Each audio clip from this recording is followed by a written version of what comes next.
Hello and welcome to the Build with Baer workshop. My name is Pat Baer. I'm going to adjust this like that. I'm here to build a model kit and to hang out with you. Are you ready for it? If you are, throw your emotes. If you're a subscriber, you know, the Bear Cave, the Lego, the Scythe emote in the chat. I'll say hi to you. I'm also going to give, right off the bat, applause. Laspergus here. Harold, thank you for hosting, of course, and thank you for renewing your subscription. 27 months. You're on a 25-month streak. That's rad. Thank you so much for your continued support, my friend. Dude wants his rug. Hell yeah. Congrats on winning that model kit, which I am mailing out tomorrow. I will shoot you another whisper when I send it out, or after I send it out. But yeah, I'm going to send that out tomorrow. Gotta make a trip over to the old post office. But yeah, welcome everybody. Happy you're here. We're as always, we're gonna wait a few more minutes, see if you folks want to join us before we get into this master grading. Working on this Barbatos. So this is a 2019 kit. This is the fourth, the fourth tier, or fourth version of the Barbatos. It's got a sword. It's got a big spear thing. It's got a lot of cool shit. Also, I mentioned this. I posted this photo on Twitter of it, and I mentioned at the end of Saturday's stream. They want to make sure I don't fuck up. There are things like you can see right there. It's like, check it. Does it look like this? Did you do it like that? And that is helpful because this kit does not have rubber connection pieces. Everything is snapping together. Everything is plastic. And there are weird mechanisms because I'm zoomed in, I think, too much. I'm going to zoom myself out a little bit. Let's see if I can zoom myself out. Nope, that's me. That's me. And I'm going to zoom myself out a little bit. Just a hair. Just a tad. But the Iron Blooded Orphans kits are very humanoid. They're otherworldly, of course, but they still feel humanoid. And their internal skeletons, which we're going to... Lord Crashton's here. What's up, Lord Crashton? Their internal skeleton, which we are going to build, are odd. They're just odd assembly of parts. Somebody said, good luck with all the pistons. And yeah. There are a lot of pistons. But yeah, I'm excited to build this. I'm happy to have you all here. We'll get into the prior building in a moment or two. I've got water with me because it's been a dry day. I don't know what's going on, but it has been, for me anyway, a pretty dry day. And we'll keep focus on. Yeah, I'm looking forward to having a little beverage right now before we get going. I finished my taxes today. I was going to do them. I was gonna finish them up, and then a friend of a friend recommended that I do a consultation with someone because we'll go to the overhead and we'll start our assembly here of the chest frame. But basically, so I have filed by myself for the past like 6 years, but last year was a very different year than normal. Normally, I had one major source of income, and then I don't make enough on Patreon to pay taxes on what I make or have to file it, and I make a little bit on Twitch, but last year was more than I normally do. And I worked from home in a couple jobs, and I had 4 W-2s basically instead of 1, and then some other extra stuff and some 1099s. Normally, I've worked like a main job and then a bunch of smaller side things here and there. So this year was very different for me. 2019, I should say, was very different for me. So I met with a consultant, basically, who specializes in a lot of stuff entertainment, but is very knowledgeable about the world of YouTube and is gotten much more comfortable talking about streaming things and things like that. Because basically, my thing was, hey, I'm putting down that this is that live streaming is a business. This is my business that I'm doing. I'm not incorporated, but these are business things. And that way I can write off some equipment and all these other things, and home office things like that. And he was like, "Yes, this all looks good. This all looks good." I was like, "Hey, can I write off model kits?" And he was like, "Not yet. But if you make partner, yes." So, some equipment that I bought this year, I wrote off. But like my office chair, my new chair, a couple other things. But I don't make enough to basically say that this is like a full-fledged like major source of income. It's still a minor source of income, not a major one. And it's not my only income. And so basically there exists a world where I in the future will be able to write off as business expenses all of the model kits that I buy, but not this year. So while I would have liked to have done that and like gone through my Amazon thing and gone and seen everything I bought and put it all together and do all that, that's not in the cards yet, but it could be someday. So that's good to know. I certainly did more streaming this year than I ever have before, and we hit our highest numbers of subscribers that I've hit, which is awesome. So there's certainly like the belief that this, look, the road to partner is not something that I think is necessarily going to happen for this channel. The main reason being, quite simply, I don't have the view numbers to justify the partnership. There are like you stream certain hours a week and certain amount of days a week. I hit those all the time, right? I think I'm looking at the channel analytics right now. Yeah. So my numbers are always good. As far as hours and things of that nature, hours and hello Ying, welcome. Yeah, and so in terms of like the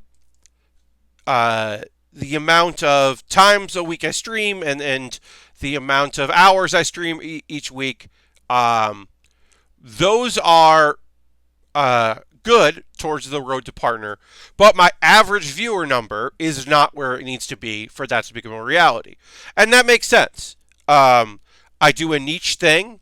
I only stream 2 hours at a time of my niche thing. I'm not, I don't make appearances on other people's streams. Yeah, like there are quite a few things that I do that it makes total sense why it hasn't built. I am consistent, which is good. People like that, and I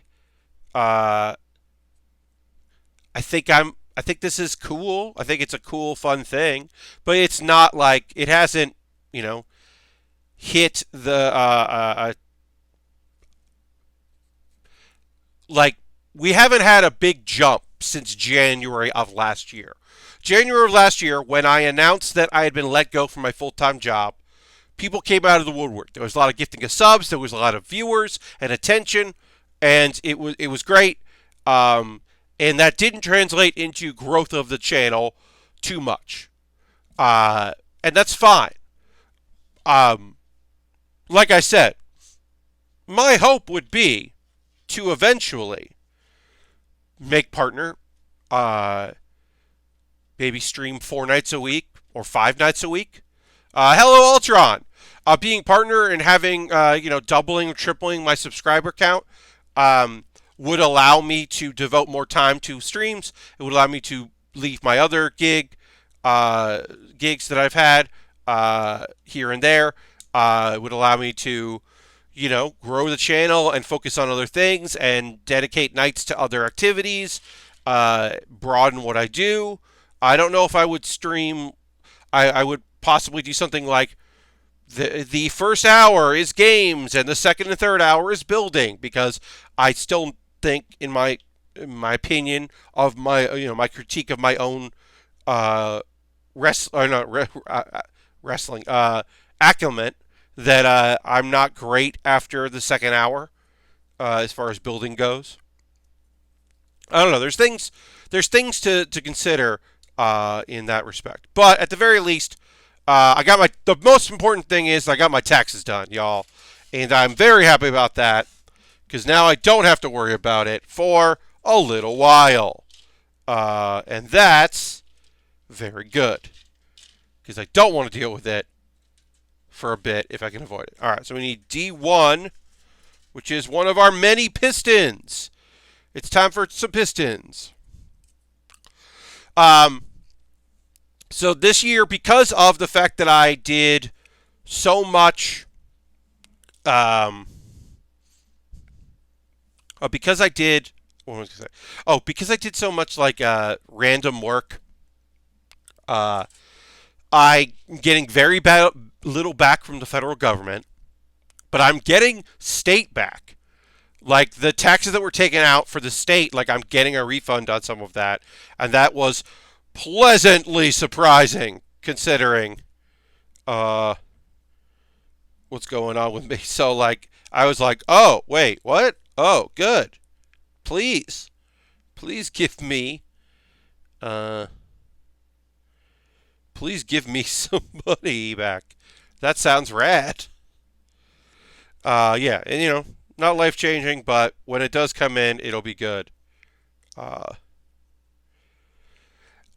because also my big fear was that I wasn't saving enough money for taxes for the freelance stuff that I've been doing. Um, that I wasn't saving enough of that money. Uh, Still waiting on one more tax form. Yeah, I was waiting too. My last thing came in literally. My very last thing that I got was on the 30th. I'm because so confused if I ever move somewhere with a state tax. Yep, Lashbrook. It's look, basically, states take out stuff, and you pay into certain things, and sometimes you get that back.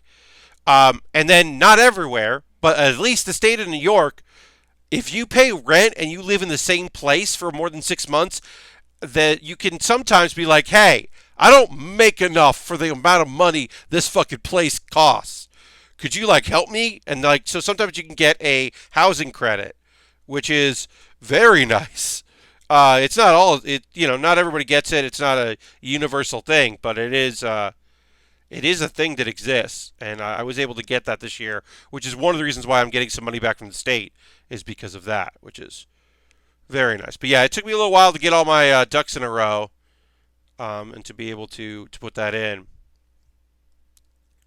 I mean, the main thing was that like one of the gigs that I've had consistently throughout the year, which has been great, was not taking any taxes out, and I put aside money for it, but luckily, it evened out with a lot of other things. All right, so I got a piece here that I'm trying to figure out how it goes in, and I have to look at this here. So that goes like that.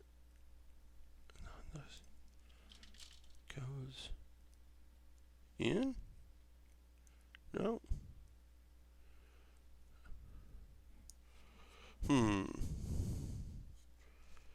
It's not noticeable. Yeah, like I said, I got this one piece here that I'm trying to figure out where it goes and how it works. So I apologize for taking my time on this.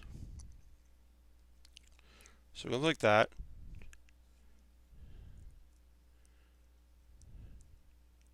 Huh. I don't know where this goes because it doesn't show up. Sorry, folks. Freelance tax takes. Yeah. Oh yeah. No, Ying. Believe me, I have been wishing and hoping and praying that I was like gonna do okay and have everything sorted out because I was not looking forward to owing the federal government a bunch of money. Also, one of the reasons I don't owe the federal government a bunch of money is because a large portion of the money I made last year was my severance package from my former employer, and they took out taxes on that, and they took out more than I owed. So I was they took out, and I was getting some of that back, which went to pay for some of the other things, like the fact that my one of my other big incomes was working this job that just doesn't count me as an employee, even though I work there, which I didn't know that. I mean, I knew. Look, I knew. Don't get me wrong, I knew that. But they literally are just like, don't count me as an employee of the company. And I was like, oh, yeah, okay. Well, hopefully that's going to work out all right. I hope I don't ever get hurt on the job. I'm not expected to, but here's hoping I never do. Okay, I cannot figure out how this piece goes in. Sorry, folks. I'm already stuck here on a part of the build, but I am very confused. Okay, so this is going to go in like this. Yep, that goes in like that. And then we get this part here. And it tells me that this part here goes in to the end.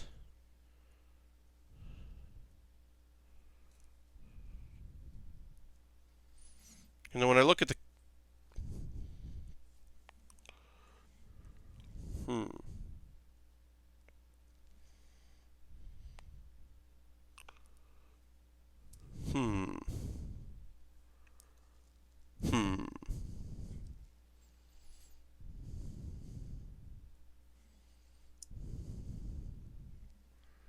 Sorry, buddy.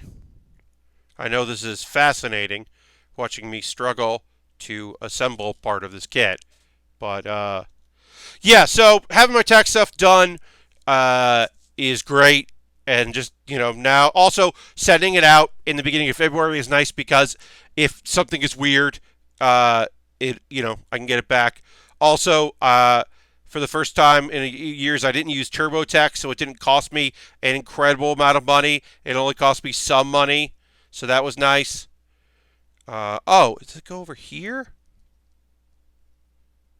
No. Indeed, dude wants his rug. Indeed. Okay, so this looks like this.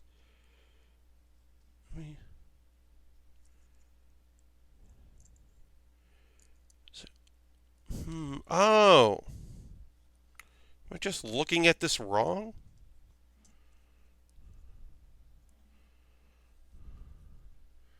Maybe I think I'm just looking at this from the wrong angle, maybe? Yes. All right, I got it. So right now the part is where it needs to be, and it was very confusing, and I can't describe right exactly what I was doing wrong, but I got it, and that's all that matters. And then I will not fuck it up on the next part of this build, which is now what I'm doing here, because I did one half of the chest. This is all just like, I don't know. These kits, anything Iron-Blooded Orphans, like I said, the main Gundams all just have an interesting skeletal structure, and I think are a pretty solid build. But I am excited to continue to put this together. So that was B11. Oh, this is A11. I don't need A11 right now. That's later. Okay, so that's A11, A20, and 14, 23, 20. Great. Yes. You never know. Just try to work on it and try to figure it out. I'm excited to work on this kit. It looks gorgeous. Obviously, like the photo I'm using here is really done up and really well, like photographed, and all the bells and whistles. But just the kit alone, just what we're going to end up with, like, it's just such a gorgeous looking kit. I've always liked the Barbatos. It just feels like as I said, the same with the skeletal structure, but just the claws, the legs. There is something just wild and demonic about all of these style of kits, which I love, just top to bottom. Because it's either this is an animal that's going to destroy you, or this is a weird looking box design that also is going to destroy you. But everything about Iron Blooded Orphans is dangerous. Like every element of the show is like life threatening, and every suit, like, which is proper. Like, to me, like, it makes sense. It should be that way. It's partly is the despair of it, of course, but also it's the very nature of, hey, like, shit's not gonna go good. You're fighting in mechs. You're child soldiers. You're fighting armies with guerrilla tactics. Things aren't gonna go great. Best case scenarios are still very bad. And yeah, I like that about the show, you know. It's bleak. You know, watch Gundam Build Fighters if you want sunshine and rainbows. You know, it could be a hard watch, but Iron Blood Orphans is just such a great show. All right, so this goes here. This goes this. Okay.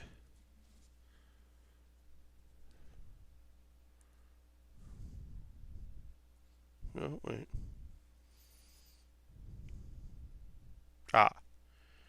Okay. Again, we will be checking. Gotta love those war crimes, right? Look.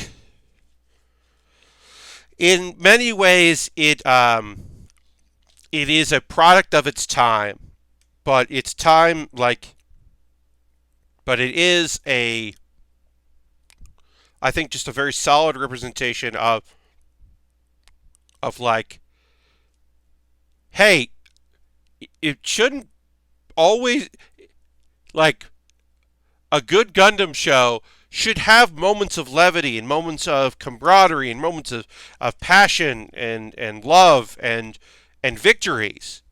Certainly. I'm not arguing that. But also, things shouldn't turn out great, because inherently everything is fucked. So we should be, like, aware of that everything's fucked. So I appreciate that. Alright, so let's put on this here. Go there. You know, you don't get to the point where you have people wearing mobile suits and be like, yeah, things are all going great. It's like, nah, things aren't going great if people are if people are using war machines, war weapons. That's an indicator that things are not going great. Alright, so I'm missing something here. Now this goes like that. Goes on like that. Goes in like this. Just got to make sure that my piston part here doesn't fall out when I combine them, which it did a minute ago. So I'm redoing. There we go. Now it won't fall out. Hooray! And then we get the part that we messed up. Or we didn't mess up. It just took us a while to do. 16. So we just got to do it again. How's everybody doing tonight? Let me know in the comments, or in the chat, I should say, not the comments. Let me know in the chat how you're feeling, if everybody's doing okay. I know some folks are paying attention to the caucuses, for the Democratic caucuses. Gundams are not made when stuff is going good. Yeah, they're either made in response to things going poorly, or are remnants of a past where things did not go great. But yeah, let me know how you're all doing tonight. If anyone's People are doing great. People are what's going on with y'all. I don't have a lot to say tonight, but I will, of course, be ready and willing and able to converse with y'all about whatever's going on. Um, you know, I would like to think that while we don't always we do talk politics here, we do talk current events, we do talk uh, our progressive feelings and and all that. Not bad when trying to catch up on Jedi Fallen Order. Hell yeah, Lastbrook. While we do talk about these things and we do encourage discussion, certainly. We are not always a political political podcast. Would say, "Good evening, Epic Open World." I think my own personal politics are very evident by who I am, how I communicate to you, what I'm passionate about, what I am passionate about changing in the world. I would like to think that folks would know me. Not bad, but trying not to take too many L's. I hear you. I hear you. But yeah, I would like to think people know me and know what I'm about and what I'm going for when it comes to stuff that's going on out there in this world. I shared a video on my YouTube, or not on my YouTube. Sorry, on my Twitter of a YouTube video, and I encourage folks to check it out. To check out my retweets from today. Um, it is a video about pronouns and genders. Um, and if you don't know him, it will feel like an unusual source. That a professional wrestler who makes videos for professional wrestlers and other people would make a video about using pronouns. You would there are I'm certainly plenty of people that would look at that and go, what where did this come from? Which is why it's awesome. It's awesome that Mike Quackenbush, the founder of Chikara, would make a video like that. And it starts perfectly, in my opinion, with him just saying, we talk about a lot of things that I consider myself an expert on, but this is not one of them. And then he brings out Still Life with Apricots and Pears, who is the first openly genderqueer, non-conforming wrestling champion. There may be others in the past who have not been interested in coming out and being open about it. Um, but they are the first to be open and out about that, and about their using they them pronouns.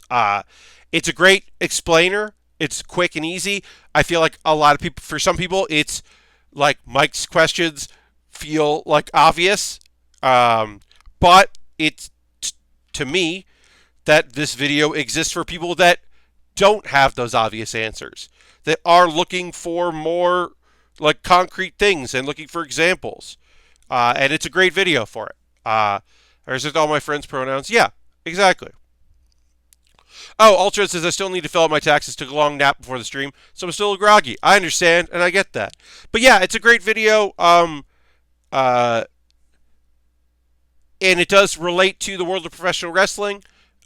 In that Still Life mentions being a wrestling fan growing up and not seeing anyone that represented who they were about was always a bummer. And now, folks after any of their shows their folks that are every show share their story, and with them, and that's just rad. It's just rules, and yeah, I think it was like a cool thing. And it is as we grow and change and develop and become better than ourselves, than our previous versions of ourselves. I think it's important to acknowledge and just it hits all the points is what I'm trying to say. It hits the what if you accidentally misgender someone? Okay, well here's what you do. What if you're intentionally doing that? Well, the only people that would do that are jerks. It's just like very thoughtful and very well spoken thoughts on it and best practices, and it's a nice video. But wrestling, I think I'm going to retweet. I said that wrestling often feels 100 years in the past, and it is, but it doesn't always have to be, and it isn't always. There are there is one in the world unionized wrestling league. There, it's happened. It happened last year. There are wrestling leagues that are owned and booked by queer people of color. Have a wrestling league. There are last year saw the debut of the first on major television a transgender wrestler. Uh, he's on television. It's happening, and it's like uh, uh, caveat being that she sucks. A woman won the a well-respected major television world championship this year. She sucks. She did win though, uh, and that's like huge. And it's interesting to see like what could possibly be coming. There's still a lot to do and a lot of work to do, but it is encouraging that people are interested in doing the work. I mean, he is epic, but so there are things, right? In one way, WWE has changed. It has. The fact that this year we saw the third year of a women's battle royale. That wasn't a joke. There was a joke in it and unfortunate garbage in it, but having a women's Royal Rumble, having a paper that we're due for another evolution. The talent's there, due for another women's pay-per-view. The fact that it looks like NXT is going to drop the name women's from their title, and it's going to be the championship, which is a good step as well. There are things happening, and a lot of it is, hello, Mr. Bob, and welcome. And a lot of it is to do with the people that are there, the people that they're hiring, the people that have been working there for a long time. One would hope that the XFL pulls even more attention away from the day-to-day operations. Who knows? I can't tell you for sure that's going to happen. It is certainly, Vince McMahon is certainly a roadblock for many things, but also, a thing to take consideration is, and it's damning with praise, but more than any other art form, wrestling, as it has its roots in carnivals and carnifolk, knows when money is on the table and understands that, okay, well, we do this and we do that, and this amount more money we make. More of these kind of people come to house shows. More of these folks that felt like they weren't being represented have a voice. And it is that weird thing where it takes a long time sometimes for people to realize that, like, oh, folks got money. And if we give them a thing that they are interested in, they'll spend that money. And it's like, not the best way to go for it, but like, it's true. So it's changing. It's slow as shit, but it is. Yes. Their leadership shakeup and stock slide made me think they're trying to copy what AEW is doing. I mean, yes and no. Their stock slip was going to happen no matter what. But it will bounce back as soon as they announce new people and folks get excited about the product again. It's mainly that, at least for one of them, never, like, no one expected that they would ever leave the positions they were in. I mean, it's just such a large company. It's a huge money-making operation. But the thing with wrestling is that it's this weird thing where it wants to be accepted so bad, but it's also so difficult to to find acceptance because so many people just think just pigeonhole it as one thing incorrectly in many ways. But yeah, and a lot of times it also lives up to those expectations. All right, so I got another of our rods here, and I got to make sure I'm doing this right when I connect it so that it lines up. So I put that in where it needs to go, and now I'm going to be sliding this in here, and the hope is that I will lock it in place. So I've got it in place. I've got what I need in place. And now I'm going to attempt to connect these so this rod doesn't pop back out, and I don't have to try to disassemble what I need here. Just trying to line everything up. It's slow going. Wrestling at craft breweries has become very big in the DC area. Yeah, I mean, independent wrestling has had its best year in 2018. I think 2019 got shook up a little bit because of AEW. Jam just subscribed, 26 months. Thank you very much, Jam. Let's put the...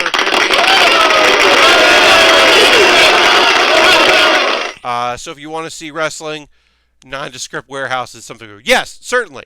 But thank you, Jam, for subscribing. Of course, appreciate it very much. So AEW last year took some money out of the independent scene's pockets because people who hadn't been to like WWE shows but were going to indie shows started going to see some AEW shows because the talent they had come to know was there. So they suffered a little bit, but they'll bounce back. And mostly it's a boom for people that are just trying to get out there and make a little bit of money. And now those stars are going to be making appearances at indie dates, and they will be in higher demand because they are AEW stars. The fact that Orange Cassidy has a foam it's a foam thumb. He's got a foam hand, and it's doing this because he doesn't give thumbs up. He does that because he's lazy. They make a foam of that, and the fact that that exists makes me so happy. I'm so happy for his success.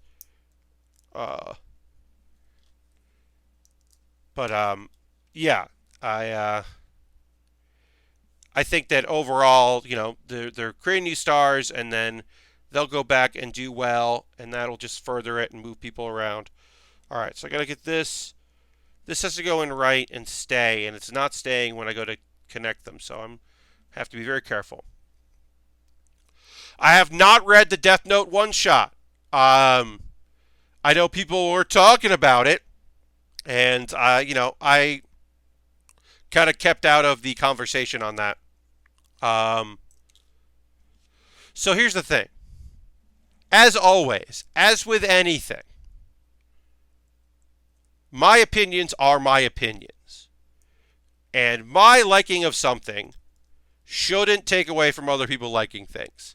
And that is the best way I can say that I don't think Death Note is that great. But understand why people love it. I get it. But I generally come from a place of I like a main character who seems like a villain, not a main character who is one. That's just me. But I know that people love it, and I respect that, and I get that, and that's awesome. But that's kind of where I've been at. Like I said, right? The lead character in Fire Force, right? He's got this evil-looking smile. People call him a demon. They think that he killed his mother and his brother, which he didn't, and he knows he didn't. But he's gone up with all this hardship, and things have sucked. And he's like, just looks like he was told to smile by his mom. So he's trying to be smiling and trying to be positive, and he wants to be a hero, and he looks like he's evil. But that's different from, like, hey, this show is about a bad person. Check it out. Pat, you are an influencer. If you don't like it, we have no choice but to not like it either. I mean, Epic. So, right, that's always my way. That. This is how I've been trying to live my life, especially as I have a platform of some type, and people do ask me about things and ask for my opinion on things, right? So like putting the MK2 together, or not the MK2, but one of the last kits we built. People were like, "Hey, what's your opinion on Gundam 00?" And I'm like, "Okay, I'll give you my opinion on this show. Please take it with a grain of salt, and please understand it's been a long time since I watched it. But like, here we go. Like, people ask what I've thought of things, and of course, I'm also very willing to give my opinion on things. Certainly, for both conversation and also because I like doing that. I try to be in the side of, hey, let me tell you about a show in a genre you might not watch. Here's why I think this is good. Hey, I watch this trash, but I acknowledge that it's trash. So, like, I understand why I would not recommend Wise Man's Grandchild, but I also was looking forward to it every week when it was on because there were a few things about it that I found interesting. But I also understand why, like, other people would be like, this is terrible, Pat. Yeah. I'm lucky enough to have watched some real garbage, so I am down for most things. Yeah, I mean, like, so I know people that were into they're into shows, and when I talk about not liking them, they're like, I can't believe you don't like that. And I'm like, okay, well, here's why I don't like it. And sometimes they're like, okay, I still like it. I understand why you don't. Or they're like, oh yeah, yeah, like that's. I hopefully I speak for myself well when I talk about things. Like, if you like Senton Academy, the first show that I dropped this season, if you're like, hey, I know the jokes are weird. I feel like maybe you don't like the show because you like the premise, but you don't like the execution. I'd be like, you're very right. I don't like the execution, but I do like the premise. It just isn't the show I want it to be. And I'm more bummed about that than I am about, although I am mostly, like, bummed about it. I still want to know why this guy who hates animals knows knows things about animals that nobody would know. Why does this dude know, like, that female hyenas, in order to survive, have a fake penis? They have a non-working, non-functioning penis that they use to confuse predators. Why does a guy that says he hates animals know that? He knows that. It's a big gag in the show because a male hyena that's like leader of the pack, he's like, but you're a girl. It's not a good show. But I also know, as somebody I know is like, I don't know, man, some of those jokes are real fun. I like it. But I'm like, okay, sure. I think it is not good. But I'm also like, not here to be like, you can not watch this show. That's never the thing, right? Even the shows that I'm like watching and disappointed in or stop watching because I'm not interested, there's also great shows I don't watch, right? We talked about this before. I'm not watching that show about the kids that are trying to escape that orphanage because they're definitely going to get murdered in an orphanage. I'm not watching that show. I dropped Fire Force but kept Demon Slayer. Ying Dark, I totally understand. I dropped Demon Slayer because it was like I wasn't feeling it, and then I went back to it when I started seeing how much people loved it, and I'm glad I went back to it. Whereas I kept up with Fire Force despite the character who just has bad luck and ends up in awkward being generous situations. I'm just bummed for that character, and I wish that she had more to do and that she didn't have these character traits. It would be great for her to not have those character traits for her own self. But alas, that is apparently not in the cards. that seems to set up some transphobic jokes. Epic Gun World, so it's mostly that the an overlying joke of Senton Academy is animals don't know anything about animals. Like this dude, like the joke that made me go, I don't fucking want to watch this anymore, is that pandas, because they can't digest bamboo, when they are infants, their parents digest the bamboo and poop it out, and then the infants, eat that because it's been digested already, and that way they can they build up a tolerance for bamboo. Um, so that's the taste that this panda or koala, sorry, this koala, not panda, koala has been searching for. Poop. It's poop. That's what they've been searching for. That taste they can't remember. No one will tell them what it is. He knows. It's a lot of jokes. There's one funny thing where a lion is interested in dating like a gazelle, and that's kind of interesting, but it's not particularly great. It's not a good look. It's just not a good show. I just don't think it's a good show, and that's okay because other people might be like, "I love this thing. It's fun." I'm okay with that. Like I said, there are good shows that I'm not watching that I'm sure or maybe there's a great show this season that I'm not watching. I don't know. Maybe that Runway show is excellent. I've heard no one talk about it, but maybe it is. Sometimes my what's good out there and what people are into, it might just be not on my Twitter feed. But that show might be really good, and people might be like really loving that. But I looked at that and went, "Nah, I'm all right." Maybe Darwin's Game is fucking great. Maybe that show rules, but like I kind of don't want to watch another like fight to the death. This guy got into a game that he doesn't like know why he's there, and they're going to introduce characters that seem cool, and then they get murdered, and then you just watch them die. Ugh. I watched all. Oh, I watched all of How Not to Summon a Demon Lord. I didn't like it, but I couldn't stop. Ying Dark. I mean, that show. Man, that show wanted me to hate it. It actively was like, "Hey, see this cool thing? This seems pretty neat, right? This seems kind of cool. Yeah. Don't worry about it. No. Don't look at that cool thing. Check out this awkward sexual situation. Ha ha ha. Hey, check this out.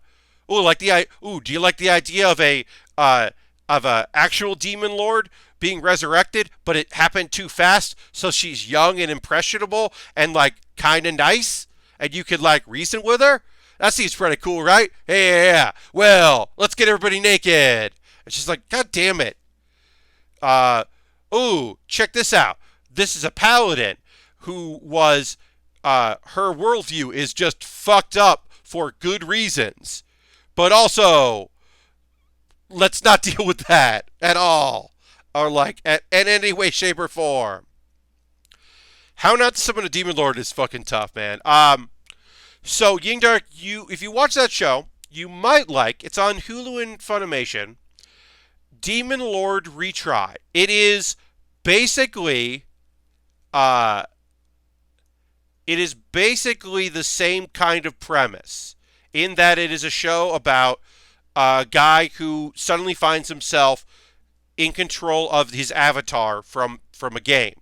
The twist in Demon Lord Retry is it's a fantasy world, but the video game he was playing was not a fantasy video game. It was like an MMO, but it was like almost like GTA Online. So it's kind of interesting because like it's just got different rules and different subset. It also is hard to recommend because some of the characters are garbage and weirdos, and it's a bummer. But it's there's some interesting ideas in it that I do like. Yeah, it's look, that little demon girl from How Not to Summon a Demon Lord. The Demon Lord girl singing a song about biscuits is still very good. Still good. When he fights, when the Demon Lord fights the old hero from the town, uh, that's fucking really good. Uh, and it has to like actually fight kind of hard. That's some good shit. But also, it's a bad show. That time I got reincarnated as slime. Yes, indeed. Um, the best modern isekai, hands down. Uh, don't watch the OVAs; they're bad. Uh, so Overlord, I still say the first season of Overlord is interesting, but as Overlord continues, it really it does a great job of making me hate all of the main characters. And like, good on them. Good on them. I think that they do a bad job of me making me hate Ainz Al Ghul in the first season, and they do a very good job because they spend all this time building up how cool the lizard men are to murder them and then subjugate them and then basically ignore them. And then they spend a bunch of time being like, hey, check out these like humans. Oh, these humans are, oh, one of them's going to retire and progress his love. And, oh, they're going to do one last job. And then one of them is going to have enough money to like be able to take care of her little kids. And it's just like her little sisters or whatever. And it's just like, nope. Oh, did you care about these characters? Well, you fucked up. Um, so like, I think Overlord is interesting. Uh, in that, in the ways that it says, "Fuck you for liking these people," but it's also a rough show to watch. Whereas that time I got reincarnated as a slime, I said the OVAs, I stand by it. I think the OVAs are not great. Um, but I think the show as a whole is interesting and fun. And part of it is the fact that, like, you know, for a good chunk of it, he's just a slime. Uh, it's not perfect, uh, but I think it's like interesting and fun. It also probably shouldn't have been 20 something episodes. It does definitely feel like it overstayed its welcome. That it's like one long story, and then another story that's like kind of weird, and you're like, what happened here? And then they're like, and here's an episode of other characters, and you're like, oh, okay. Um, it's good entertainment. Yeah, I mean, I think, uh, only show I'm currently trying to watch is the Tangled series. Okay. Well, after the pause for the cause, which we're going to take in a moment or two, I will talk about. They did it. I didn't know if we were going to get this, right? We got it. I'm going to talk about Keep Your Hands Off Eizouken, because yesterday's episode, they worked on a big mech, and it fucking ruled. They met the Robot Club and worked on a mech. Harold, have a great night. So, yeah, so I'm going to talk about Keep Your Hands Off Eizouken, which put out an episode for me. They, like, literally did an episode for me and what I'm into, and I'm so grateful for that. But we'll talk about that after the pause for the cause, of course. All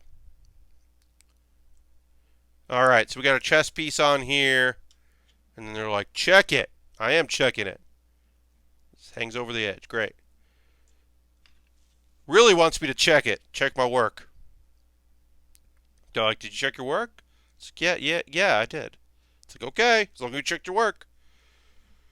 But yeah, this season is not incredible. I think that's that would be fine to say.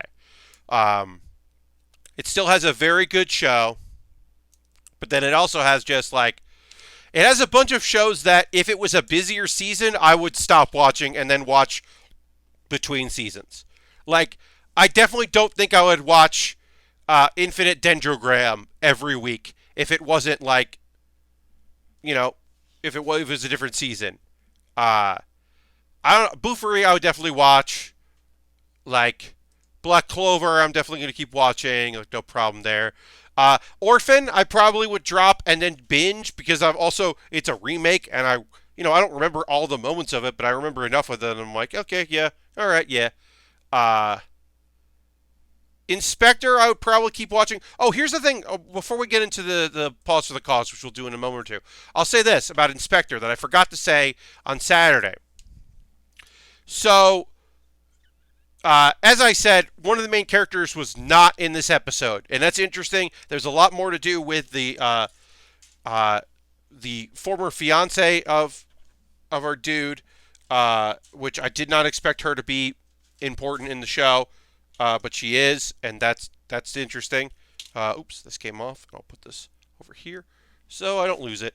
That's probably part of the face.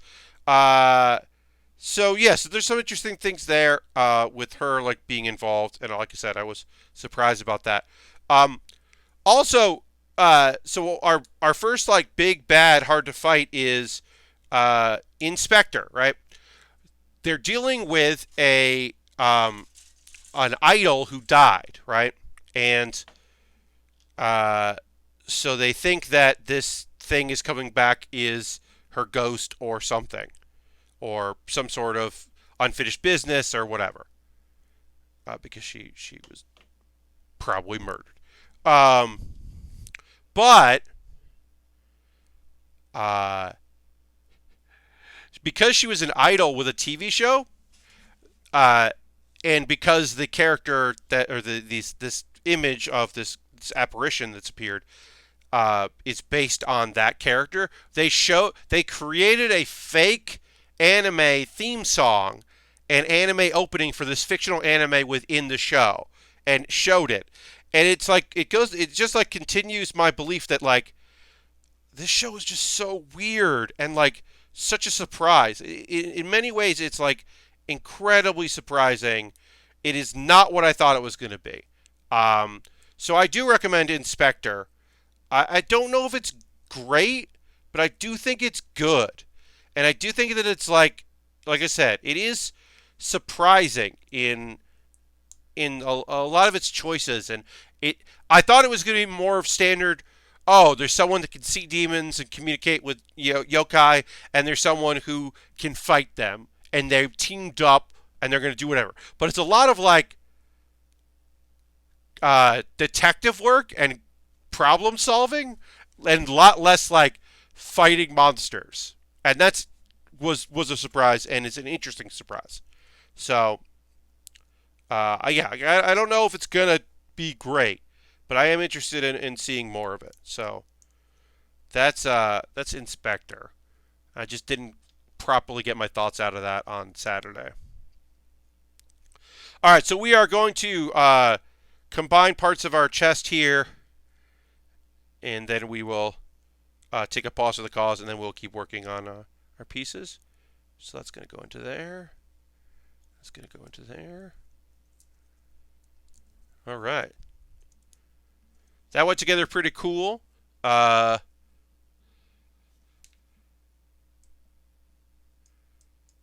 Yeah. It's I don't know. It's one of those like it's a weird thing. Uh,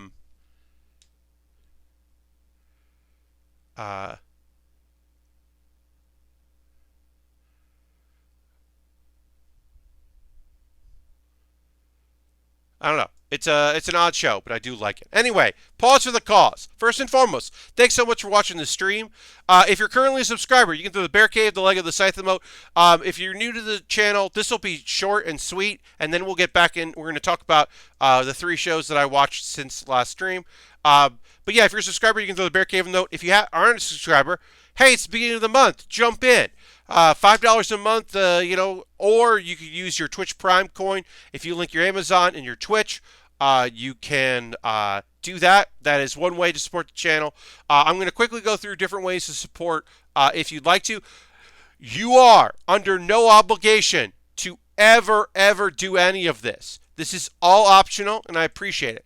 And in the same way that if you're not someone that likes to chat, you just like to watch the stream, you have it on the background, you have it on your other monitor, you have it on your TV while you're doing stuff, you got it on your phone while you're, whoops, sorry about that. I clicked the wrong thing. While you're watching dishes, like any support, you being here is great. Thank you very much for that, and I appreciate it. But if you're like, well, I got a little money, becoming a subscriber using bits and coins to support me that way, those are really appreciated, and I respect it a lot, and I'm thankful for it. I have a Patreon. You can join my Patreon. That would be cool. Patreon is another way to support me. $1 a month, you get a monthly Q&A video, and then emails about my schedule, or message about my schedule. Keep track that way. $3 a month. You can once a month choose a game I'm going to be playing on one of my bonus streams. $5 a month, you get all my videos early. $10 a month, you get all that, and you get to vote. Usually, at least twice a month, you get to vote on what I build next. So I put a poll up for my $10 patrons. And as I said, if you want to give me $1 a month, that's awesome. That's rad. It is not a thing anyone has to do, but it's a way to support if you'd like to. And if you're watching this on YouTube after the fact, this is all in the show description. It's all optional. You can donate, and anything I make through Patreon, through Twitch, through donations while I'm streaming goes to buying model kits, because this cost me $50. And yes, most of that was gift cards around the Christmas holiday. But once I build a kit, all I can do is put it aside or display it, or put it aside until I send it to a subscriber. You can't really, I guess I could disassemble it and rebuild it, but that seems weird. I don't know why I would do that. So this is an expensive stream. That's, like I said, optional. But this kit I bought with my money, but sometimes people buy model kits for me to build. I have an Amazon wish list. I'm going to put that here in the chat, and then I will click on the link and talk about a couple things from it. And if you're so inclined, you could buy something off my wish list. I got some of these Pokemon, the Pokepla, on there. I'd be interested in building one of those. Some Lego sets, some high grades, are fairly inexpensive. Some expensive master grades. The Going Merry, not the Going Merry, the Thousand Sunny from One Piece, but it's the Stampede movie version. So it's the Emperor Penguin version. I just think that'd be fun to build. Bunch of different stuff.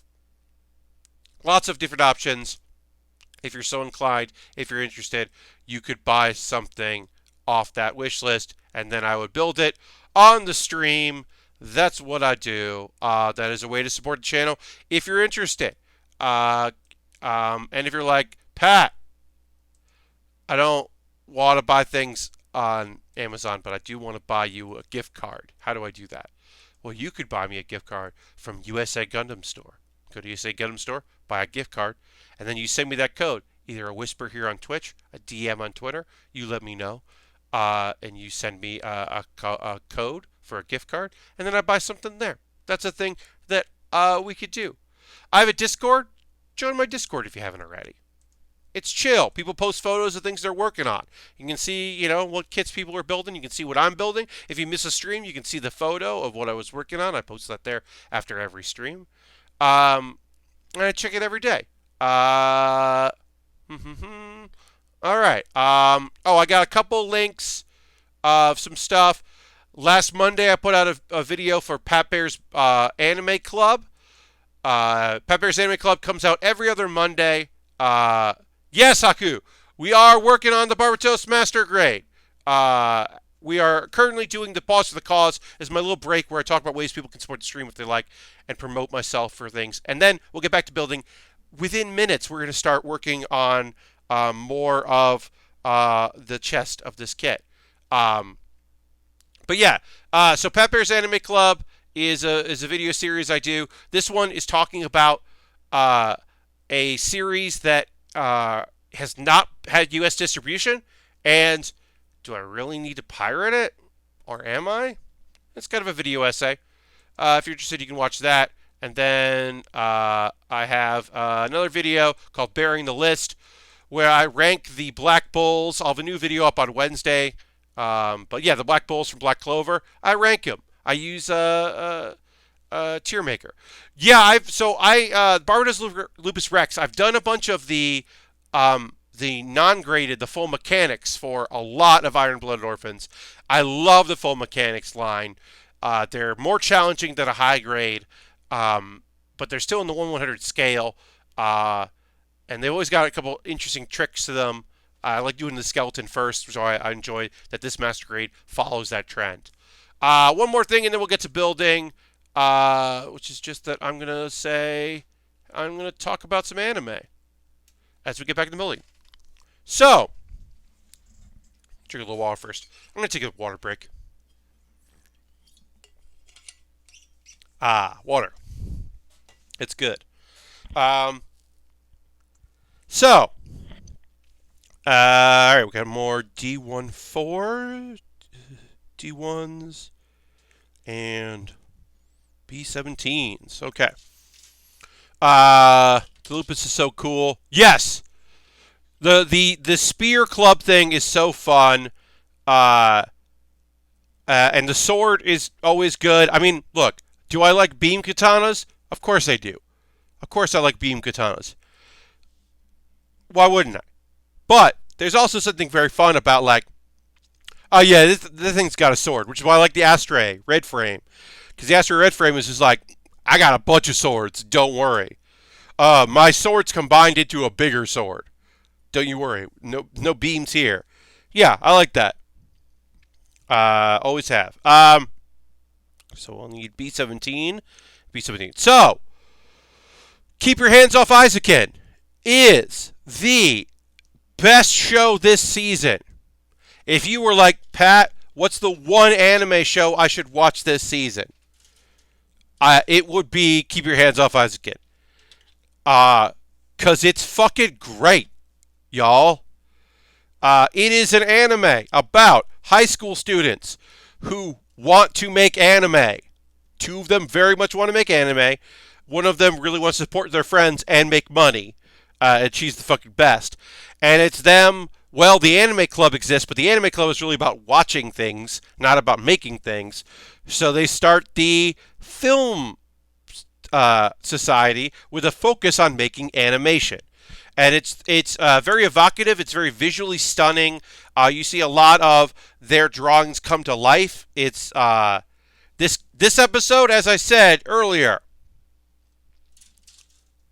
only seen one episode. The characters are great. Yes. So this episode, they get the Robot Club wants to raise awareness so they can increase funding to build a new robot. So it's a robotics club, but the robotics club is full of people that love Gunpla and robot anime. So that's why they're like paying for the film club to make a thing to showcase their robot that they have. They have a robot. And it's awesome to watch them like change and modify and the contradictory notes of we want it to be realistic. Well, it wouldn't be realistic. It wouldn't be realistic. Because if you want a realistic robot, then you'd be doing like an exoskeleton. You wouldn't be making a giant robot. And then someone says, they'd probably just bring in better tanks to fight a big monster. And you're like, yeah, they probably would. But it's also inventive and interesting to watch this process, this like collaborative process, and where the robot starts at the beginning of the episode and where it ends at the end. And also, as I said, the art style reminds me of the Gorillaz, all their music videos. I'm going to sneeze soon, so sorry about that. Tried to move the mic away as fast as I could when I felt that sneeze coming. I don't have a mute. My mute would take longer than turning my head and moving the mic away. I don't have an easy mute button. That is something I should look into. It's a big button I can press to mute. Uh, oh, the Crossbones is great. I've done the SD, the Chibi Crossbones, and that was a fun build. Um, oh yeah, the Clamper is great. You're not wrong. So Eizouken, really inventive, really fun. Um, just an overall great show that I'm just super into, and I think it's just such an expressive, lovely show that I would recommend people check it out. All right, so this is gonna go. This. Okay, so this goes here. Again, I'm following as best I can what I need to do in this next step, uh, and then basically putting it where I think it needs to go, and then if it turns out I'm doing it wrong, I will adjust it best I can. And then when I do the other side, it'll be a lot easier, as always. Um, the other shows, so the other two shows that I watched both come out on Monday, and they're both 3.5 minutes because they don't have an opening theme, they just have an ending theme. So they're very easy to talk about. Um, Again, I think they're both good, but you could also wait for the whole season to be over. It's weird for me to talk about Room Camp, aka Heya Camp, aka the Laid Back Camp side series, and say that you could skip it because I don't want you to skip it. I want you to enjoy it because I love that series so much. But also, I understand that it's short subject and silly, and very fun. And it was a cute episode. I thought it was a very cute episode that I was happy to watch. But I also understand that it's not everyone's cup of tea. There's some people that don't love these short little comedy episodes of things. But I think it was good. I liked it. And then Yatogame-chan. We got more Yatogame-chan kind of being nice. So the whole thing is talking about this region of Japan I know nothing about, Nagano. And the character from Tokyo kind of trying to understand it. We got more of cute episode are valid. Yes. So both of these are, like I said, they're 3.5 minutes with a closing theme. They're supposed to be short and sweet, cute little things. Yatogame-chan is in season 2. I don't know. It's still very it's still just a very silly show that I like. I like watching. All right, so yeah, it's just like a very pleasant. They're both pleasant shows. This one was fun because our main dude was sick, and we got to learn about Nagano's specialty soup that is a noodle dish, but you want to have rice with it, which is weird. And he's like, "What? Why would I want rice? It's a noodle dish." But yeah, when you eat these noodles, the way they're stewed, you want rice with them. I was like, "Oh, all right." I was like, "Cool. I'm sort of learning things about a region I don't know too much about. That's kind of neat." All right, so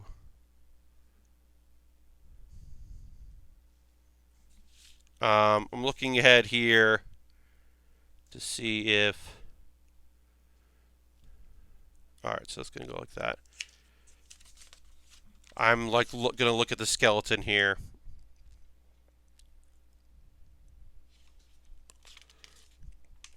I think I got. Okay. All right, I think I got it right. I think this is how it should go. We'll know soon enough if I did this wrong. You can always find it.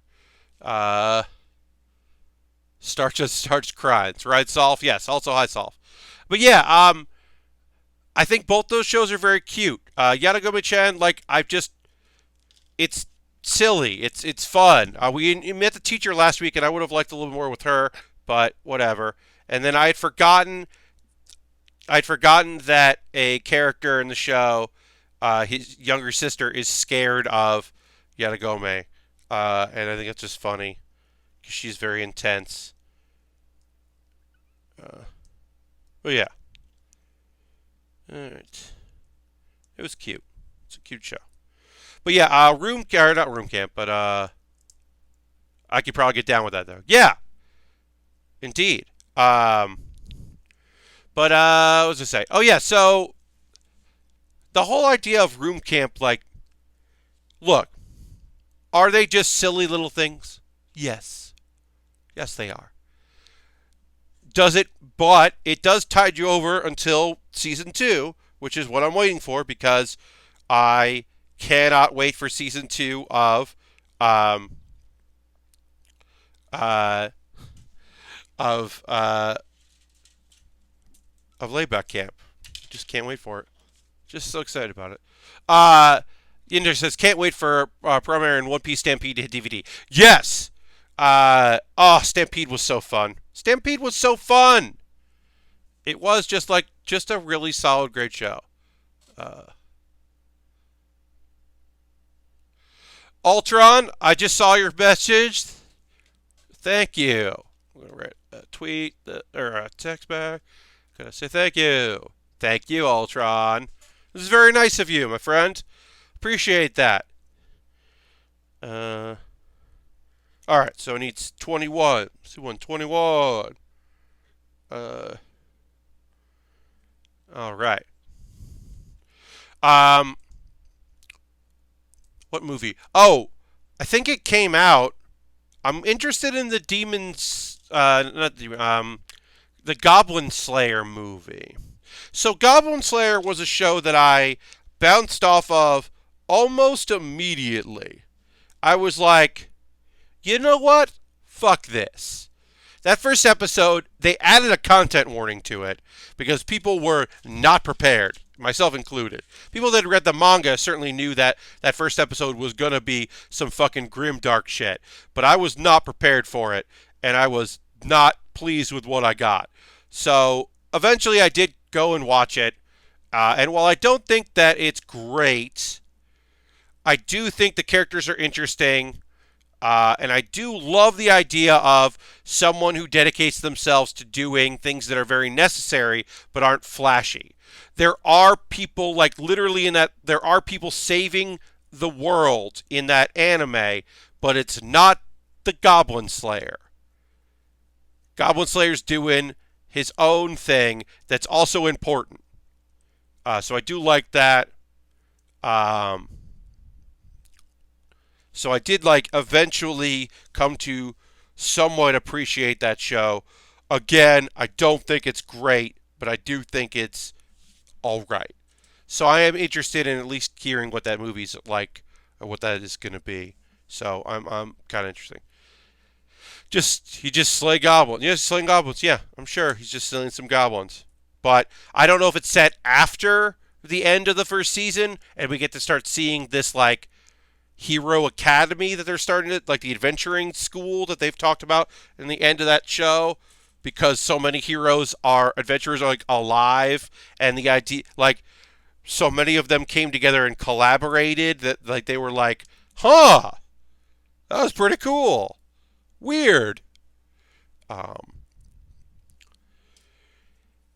the fact that he took his helmet off and there had been apparently a betting pool about what he looked like underneath it is so fucking funny to me because all these other adventurers never see this dude uh, without his mask or his helmet. And so they're just like so psyched to know what he looks like. I was like, that's kind of cool. I don't hate that. But I am interested in seeing that. I'm going to look at, you know what? I'm going to go ahead and see, did that come out or is that coming out soon? I'm going to go to Annie Chart, scroll down to movies.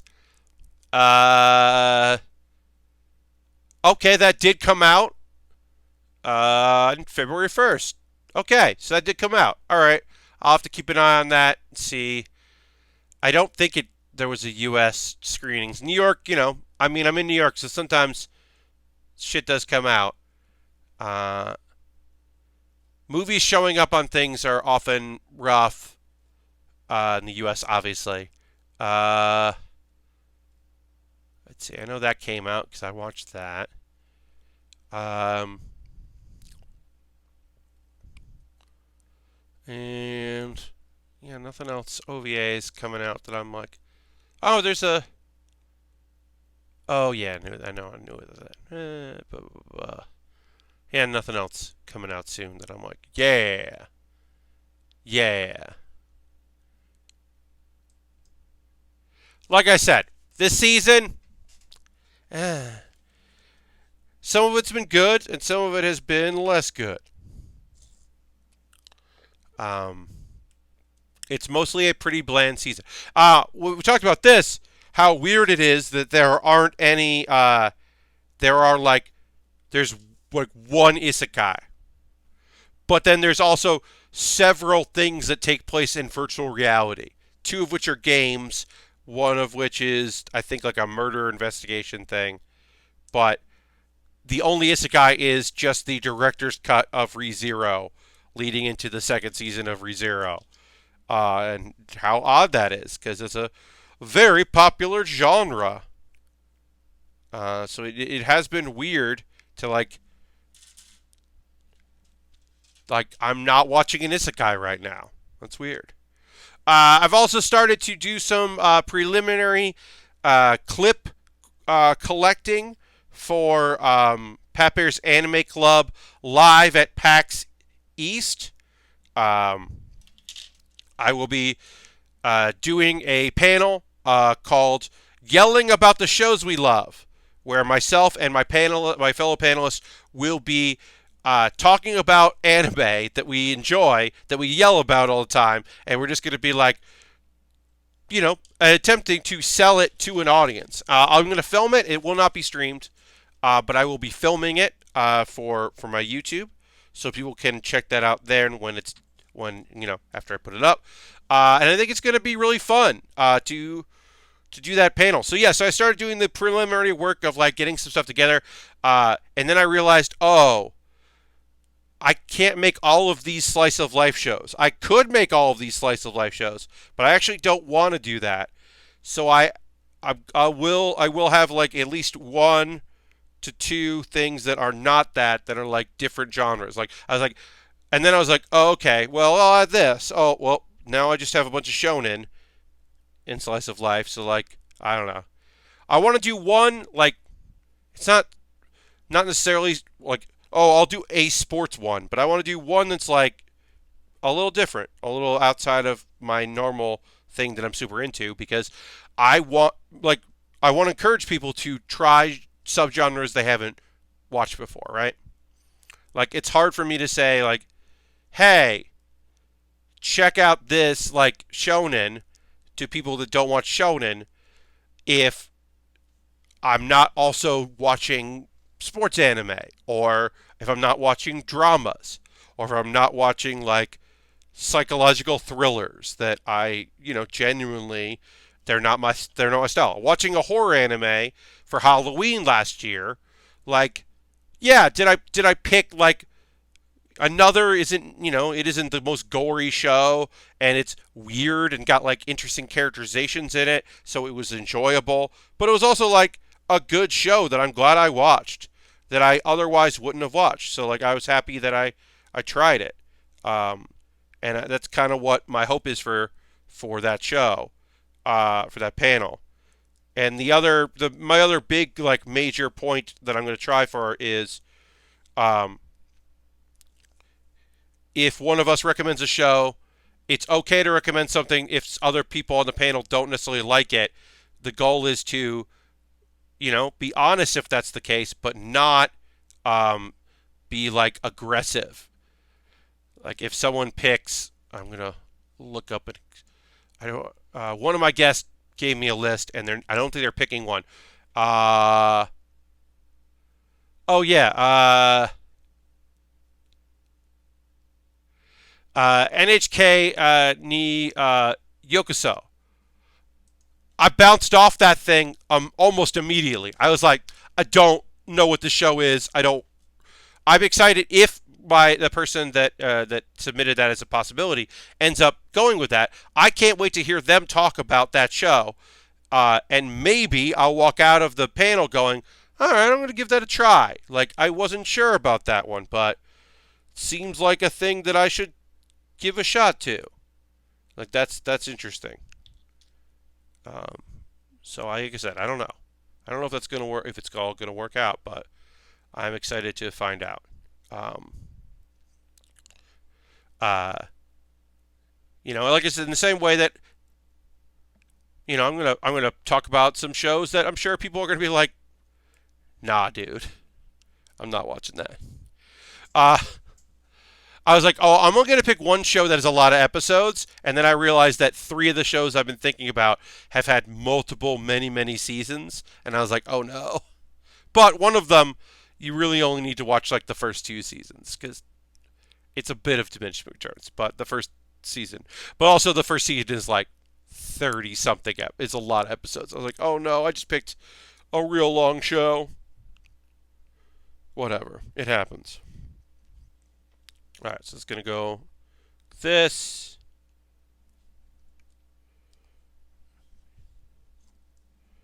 And now we're putting, this is the back on here.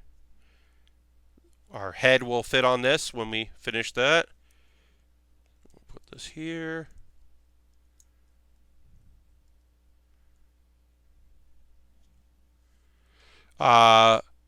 PAX season is much fun. Yeah, I'm looking forward to PAX East. I found out some even more friends. This is going to be a year that they skip, which I understand, and is a bummer. But I still have plenty of people I know going, and so I'm looking forward to seeing them.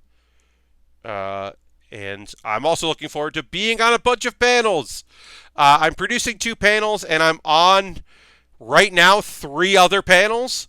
So I'm at 5 panels so far, with the possibility of another one. I'm sure at least one more could be happening. But right now I'm going to be on 5, and that's a lot of panels. But I'm still waiting to hear about the Sunday panel that I might be on. But I'm on a panel on Thursday, 2 on Friday, and 2 on Saturday. But the 2 that I'm producing are one's on Friday, one's on Saturday, which is great. All right. So now we're doing a check. I want us to make sure this looks right. And then let's keep going. Let's keep building. Let's keep doing this thing. There's so many pieces. Panel man. Yeah. I mean, look, I'm no Anya from Kickstarter, who I think is on. Sorry about that. Again, another sneeze. Anya, I think, is on like 9 panels or something.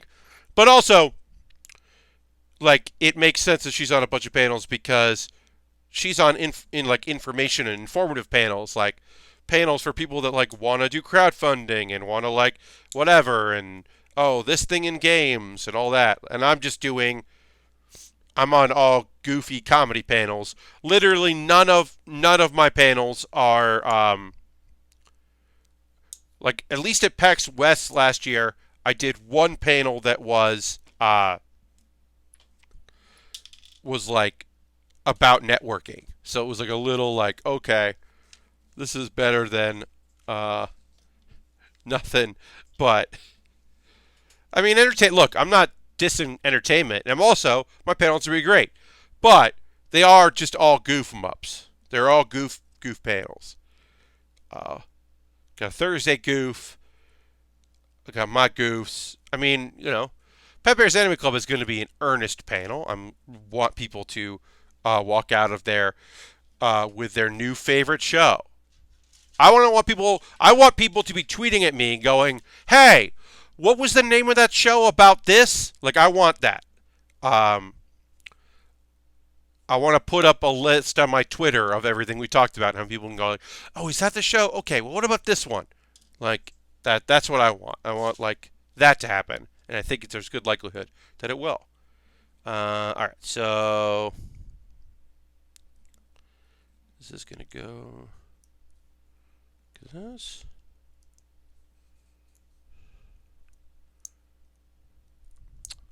Some of these images here leave a little bit to be desired. I think some of this is just a little like, I would like this book to be a little bit bigger and to have photos be a little bit more detailed if I had my way.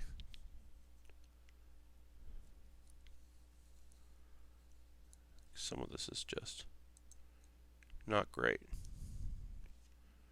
All right, this is going to go this. All right. Said fit in tightly, and it is. All right, so we'll do our other one here. Yeah, let me know what's going on with you. Y'all watching anything? Y'all engaging and checking out anything? Y'all got shows you're super into, or that you're like, nope, I'm not watching anything. I'm catching up. If you're catching up on something, let me know what's going on with you. Yeah, like I said, I'm prepping for my panel a little bit, just doing, trying to find some YouTube links to make my life easier, so that I don't have to capture stuff off of. Because if I can just rip YouTube links, that makes my life a lot easier than having to capture footage in OBS and then edit that footage down, which is what I'm going to have to do otherwise, and I don't particularly want to do. I'd much rather just find YouTube clips. Let someone else do the work for me.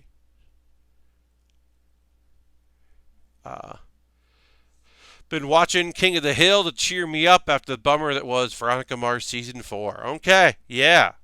Did not watch Veronica Mars, but I know that, yeah, some people were bummed about that. Yeah, comfort anime is great. One of the shows I was prepping for, like I said, it was one of my comfort shows, and I was looking for clips, and I just kept watching all of the clips. I'd be like, well, this is a 10-minute collection of the best lines from this character. I guess I'll just watch all 10 minutes of this, even though this is not what I need to be doing right now. Yinkdark did a random movie with some friends, watched 2 Pokemon movie. Heck yeah, that's fun. I like that. I like checking out. It's like, hey, let's just watch something. Let's watch something we can all agree on, or some of us can, or some of us will not argue. They totally are. Almost done reading Bleach. The back third really felt like they had a notebook of plot ideas, but saw the manga was ending soon. Just threw them all in there. Yeah! Man. I never finished Bleach.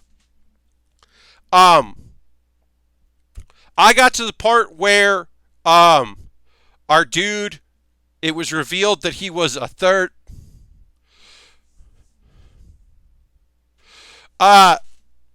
When they inform, like, there's hints of it, right? There's hints of it in the thing where they're like trying to regain. It's like, you've never had this. This isn't something you've ever had. Those were put in place. Like, I'm trying to be a little vague, but those were put in place basically. So just be like, oh, actually, he's everything. You know how he was like 2 things? Turns out he actually wasn't really that thing. He's been this thing the whole time.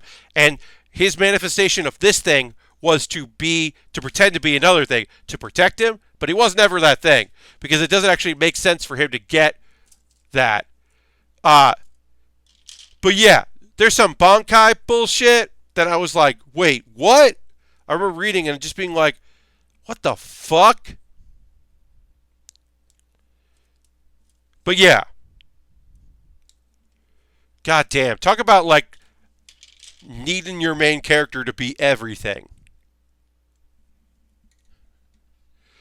But yeah, it's complete and utter nonsense that, like, the thing we thought was true for the entire series turned out to be a lie, was retconned into being a lie, and very clear. And then, like, the mental gymnastics necessary to justify that decision is so incredibly nonsensical.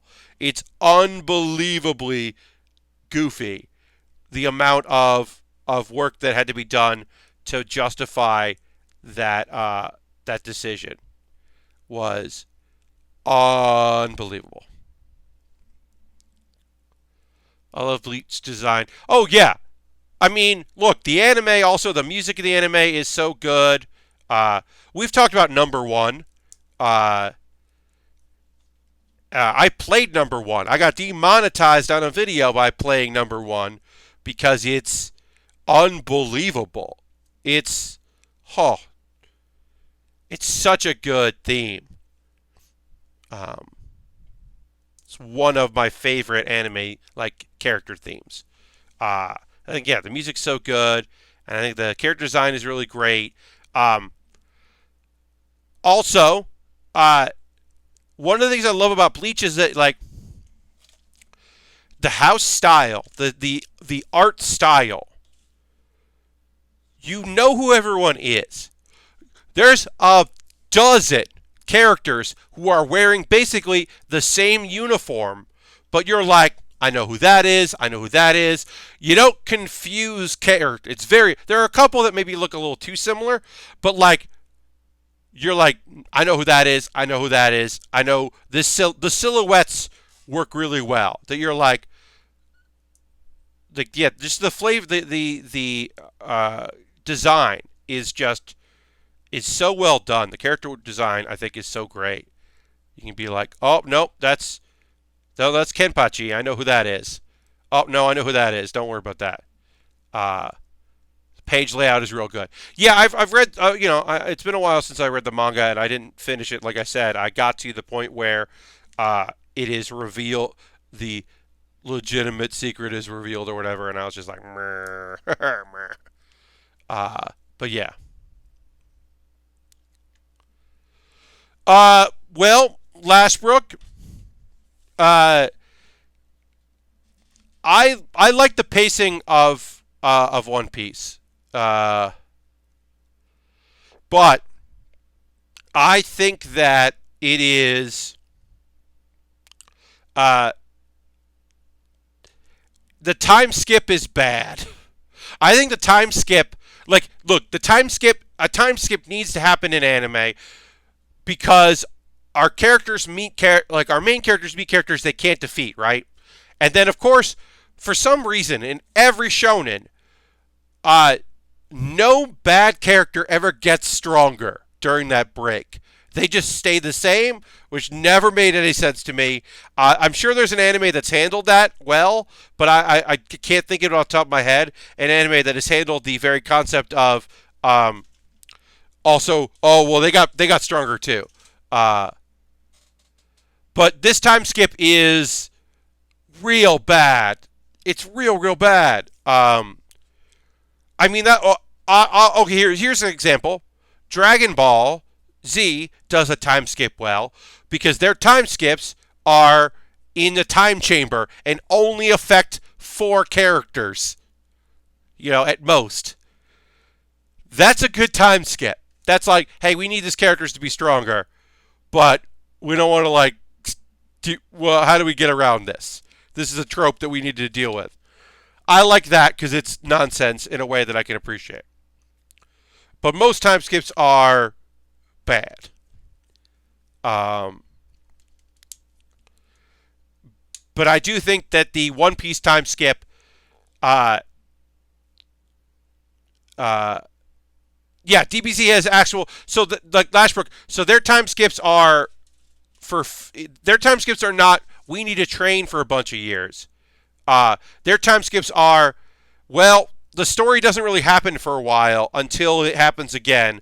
Let's check back in when the story happens again, which I like that a lot. Yeah, nobody talks to each other. Very few people hang out. They just go their separate ways until the next crisis happens. Or until it's like a major, like, yeah, it's the, yeah. If you're going to do Skype, so you better explain what's going clearly. Yeah. Remember how Goku shows up at the start of Gohan? Yes. Yeah, like nobody meets Gohan until later. Well, oh, God, I mean, they just, hey, remember when Nico Robin was important? Do you remember when Nico Robin was not just an important character to the crew, but an important character to the world of One Piece? Because I remember when she seemed to be the key to a bunch of shit and very important, but that has not been the case in quite some time.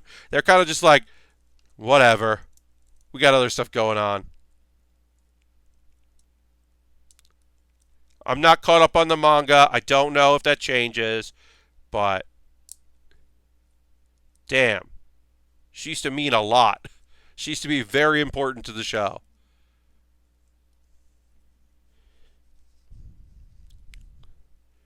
Uh, there are a bunch of things that like look, the pressures of doing a new like chapter a week or even every 2 weeks, like I can't begin to comprehend the pressure that mangakas are under for that kind of thing, right? And you have maybe some grand stories along the way. You put in a few holes here and there. You figure things out, right? Maybe you got some ideas you want to do, um, but uh, like no one will ever be satisfied with Jinbei. Jinbei is can't be a straw hat because he's immediately the second strongest straw hat, and he might be stronger than Luffy. Jinbei can't be a straw hat, but he is. And then every time he's there but not there, and people are like, "But what about Jinbei?" And you're like, "But he can't because he's too cool. He shouldn't have ever been considered. He should have been like, I respect you. I'll be there when you eat." He should be one of Luffy's sons, quote unquote, with the other sons, the pirates, and be a pirate captain who then will show up to help Luffy. But him being part of that means that he has to leave because he's too OP. Like, so we're just like, so instead we get this like cool moments where he's like, I got one more thing. Jinbei always has one more thing to do. Once we got off Wano, she'll be important again, I bet. Maybe. I don't know. I like DBZ's time chambers of getting around the need for time skips. Yes. Yes, if they need to get stronger, they just do that. Or there's enough characters in DBZ that Gohan can be presumed dead and training while other people are fighting. And they could just do that. That's always been like, okay, that's good. All right, tightly fit this part as far as it will go. But yeah, I love Jinbei, but I totally like it's just like it was a bad call. Because also, like, yeah, maybe we're gonna like put in Carrot. Maybe Carrot will become a straw hat. I don't know. That's fine. But we don't really, like, in my opinion, it's like, we don't really need, like, this is like, when Vivi left, it was like, yeah, that probably makes sense. Probably didn't need Vivi to be there. I think Vivi's fine, but I'm not like, oh, but what about Vivi and Vivi's contributions? They also built the weird RPG mechanic of the Saiyans getting stronger when they recover from near-death fights. Yeah, that was a good explanation of power-ups. They abused it in a way that I don't love, like when Vegeta's like, beat me up and then heal me. I'm like, I don't like that. I kind of like the idea of them like not quite understanding it and just being like, oh, you just work really hard and then occasionally, oh, I'm going to put these on second. That's why they didn't clip in right, because I got to put them in second. You wanted to.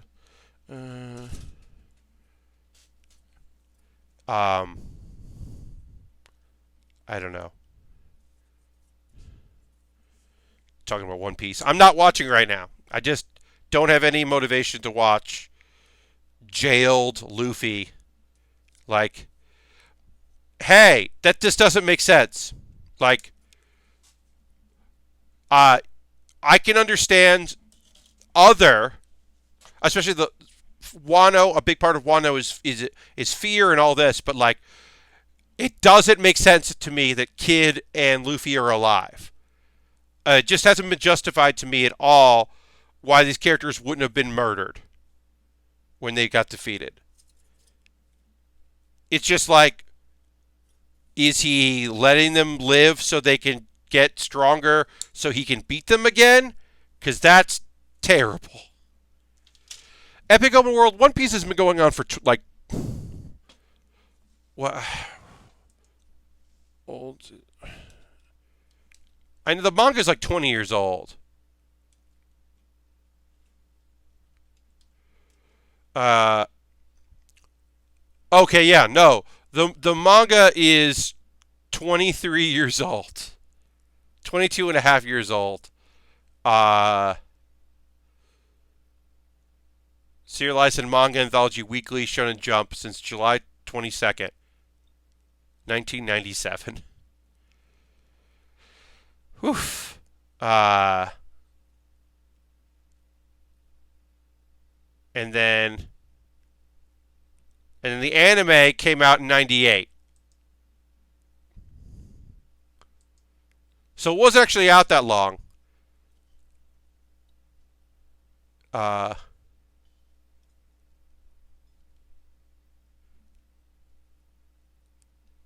Kaido should have murdered those kids. Yeah. I mean, look, it just... The idea that Luffy is, like, jailed is just laughable to me. 1997, Ultron, I was also a sophomore in high school. I just finished my sophomore year in 1997. So, yeah. I mean, I've been watching... Yeah, One Piece. When the Four Kids came out, dub of it, I hadn't been watching it subtitled. I'd heard of it, but I was like, whatever. But I started watching the Four Kids dub, and I was like, oh, this seems cool.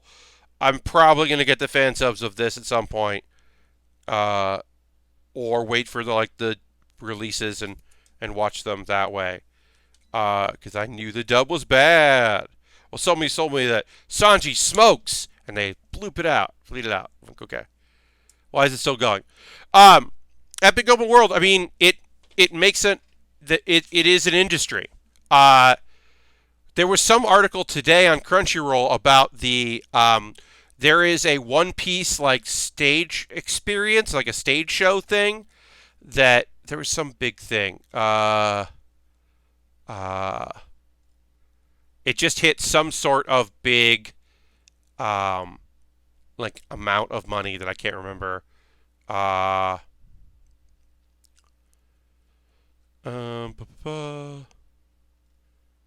remember what it was, but I mean, it's just look. The numbers aren't incredibly great worldwide, but in Japan, it's still a big thing.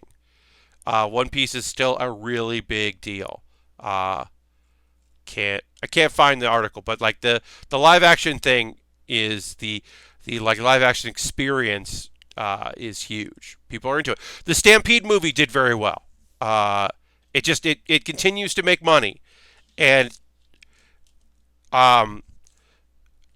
even if the manga didn't sell as well as it does, and it still sells well, it feeds a machine. So, it is what it is. I'm not here to. Like I said, I think the Wano arc has been pretty good, and I think the end of the last few episodes of the Whole Cake Island arc were actually really solid, and I did enjoy them. So I have liked some of the stuff that's happened lately. So I am interested to see what else we might get. All right, so what do I got to do here? Just gotta go.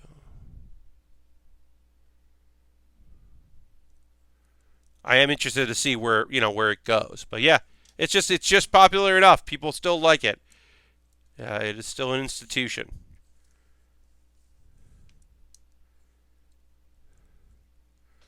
Okay.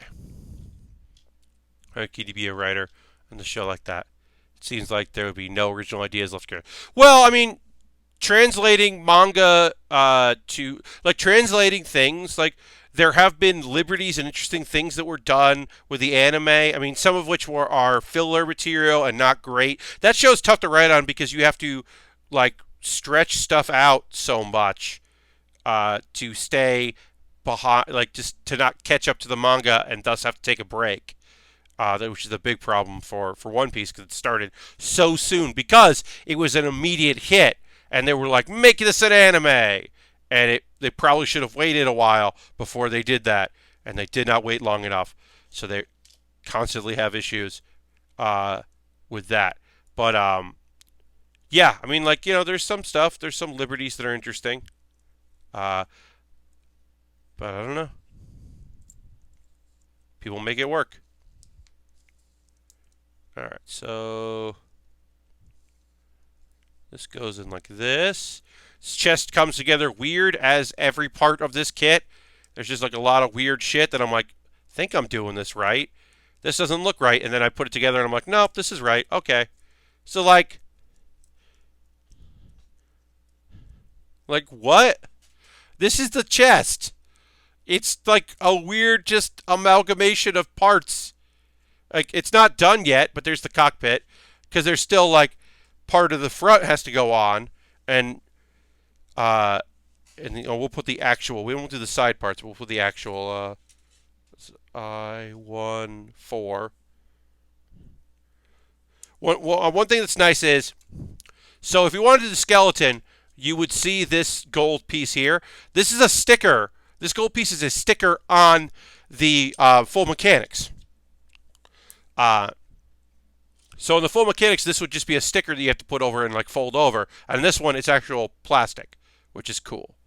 But then you cover it up as you do the weird part of the full mechanics is, you build the whole skeleton. This time we're like, you could just build the whole skeleton, but we are putting the armor on first. They don't have you build the whole skeleton and then put the armor on. So yeah, so then we're covering up that cool gold with this blue piece, which is fine. All right. So Thursday, we got a lot more building to do. We're going to wrap up here today on this part. But I want to tell you about Wednesday. I am streaming this coming Wednesday. And if you're available, please come hang out. It's my bonus stream. I try to do this usually like once a week. I try to do something that's not building, just like an extra stream. This Wednesday, starting at 5 p.m. Eastern, I'm going to go back into Hearthstone. And I'm going to be playing some wild decks. It's early in the month. I'd like to get my rank back up to 8 or 7. I think I'm at 11 right now on wild. With the new Evolve card that came out for Shaman, my Evolve deck is even stronger than it was before. And then I've also been working on a test deck in Wild that I think is really fun. And then I'm also experimenting. I've got a Renounced Darkness Warlock deck that's not good, but I also think it's fun. So I'm going to try that one out too. If you want to jump in for that, I really appreciate it. Thanks so much, everybody that hung out on the stream. I appreciate it very much. Oh, Lord Crashington, I'm going to play the sound before you go. Trading card game, indeed. I'll play the soundboard. I got the soundboard thing. I'm going to play something.